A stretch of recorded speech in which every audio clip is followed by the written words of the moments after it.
के भन्छ गर्ने काम के हो थाहा छ नि, कसरी गर्ने भनेर तिमीलाई थाहा छ होइन? सुरु गरिएको छ। सफलता मिल्नको लागि त मेहनत मिहिनेत गर्नु पर्यो। सकिन्छ गर्न सकिन्छ। अब कहिलेकाहीँ सरप्राइज डेलिभरी क्रिएट गर्नको लागि जानु पर्ला होइन, अनि ठाउँमा पुग्नु पर्ला, फिल्डमा कता कता। कहिले हामी अब मोरङ, कहिले सुनसरी, कहिले झापा पनि पुगेर होइन, हाम्रो कस्टमरहरू या हामीलाई माया गर्दै आउनु हो भने त पुगिन्छ नि त। त्यतिखेर गर्न सकिन्छ। सकिन्छ। ओके, सकिन्छ नि। सकिन्छ। अनि किन हाँसेको? यसरी हाँस्यो भने त सकिँदैन नि। ओके, अब हामी सबैजना छौँ, यता मम्मीहरू हुनुहुन्छ, बहिनीहरू, उता भाइहरू पनि होइन। अब म यहाँनिर के चाहन्छु भने, किनभने त्यो गर्नैपर्छ, किनभने हाम्रो मेन उद्देश्य भनेको चाहिँ हामीले चाहिँ हाम्रो अब केक सप छ, हाम्रो यता गिफ्ट सप छ, हामीसँग अब हामीले गर्नुपर्ने कुराहरू होइन, सम्पूर्ण चिजहरू हामी तयारी गर्दैछौँ।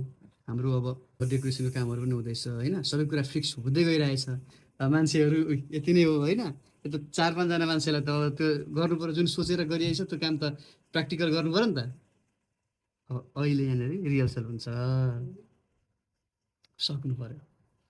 त्यस्तो अहिले जस्तो अब एकछिनको लागि कसैको बर्थडे भयो जस्तो होइन। अब होइन, मैले उसलाई मैले हिजो पनि गराएको छु एउटा दिन। के दिन भने अब मम्मी हुनुहुन्छ होइन, बहिनीहरू हामी छौँ, गफ गर्दै बसिरहेको छौँ।